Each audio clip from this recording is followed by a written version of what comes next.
Shalom, friends. In an undated drasha for Parshat Shlach in Derech HaMelech, Piaseczner Rebbe talks a lot about proper leadership, Moshe Rabbeinu, Yoshua, how that fared with the Meraglim, the spies that Moshe sent that didn't work out so well, and how Yoshua later sent his own spies to Jericho as a way of rectifying the debacle of the spies that were sent in Parshat Shlach.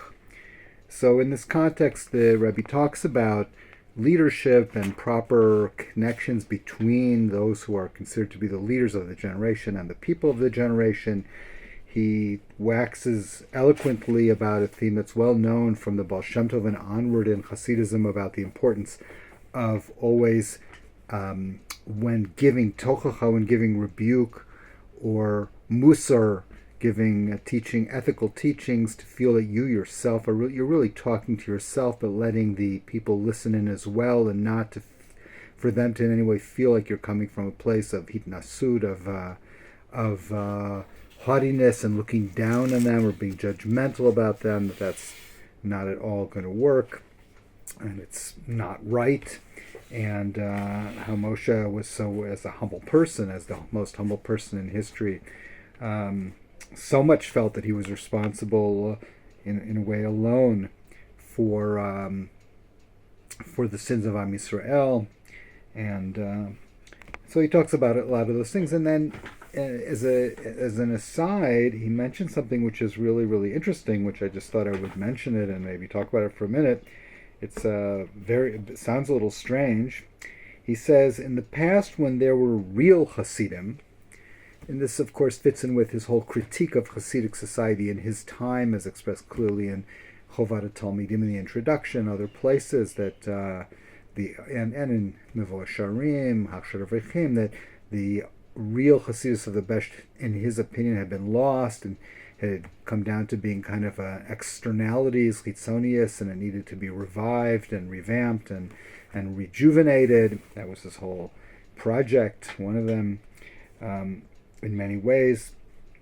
So he says, in the past, when there were real Hasidim amitiim, haya nikar bifnei ish imhu Hasid o mitnaged.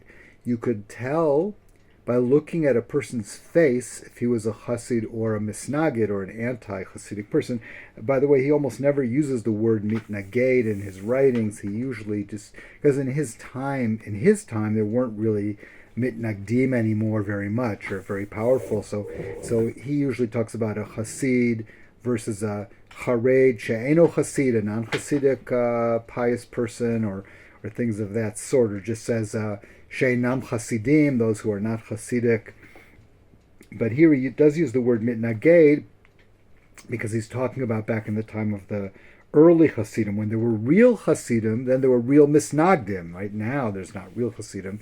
It's not real misnagdim. So people look the same in their facial features. Now, in the Rebbe's time already, there was a breakdown of dress, so you could tell if someone was a chassid or misnagid, presumably by looking at the type of clothes and hat that they wore, which was not true in the early days of Hasidism.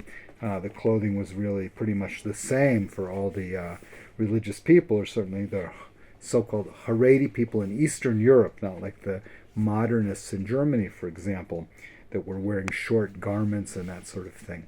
In any event, so why is it that in those days you could tell if someone was Hasidic or not by looking at their face? He says, "Shekol kach hichnisu el atzmam betorah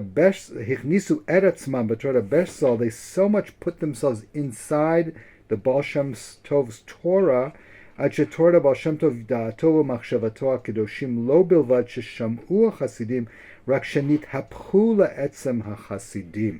That people were so deeply ingrained in the teachings of the Baal Shem Tov and his holy way of thinking that they didn't only hear Hasidism, but they became an etzem Hasidim. They became the Gavra became a cheftza of Hasidus, if you'll excuse my language. Okay?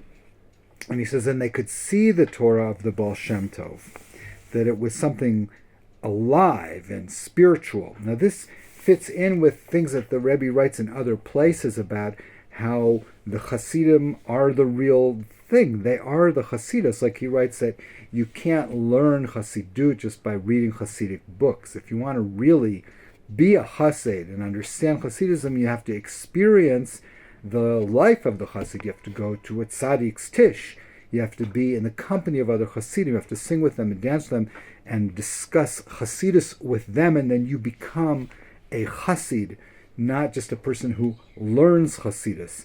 You actually internalize the message and the teaching of the Baal Shem Tov and his holy Talmidim, and then you yourself become an actual Hasid and not just someone who is studying it from the outside. And that's what we want. So we want today to say, yeah, there are Hasidim Amitiim again. There are real Hasidim again. We want to be real Hasidim.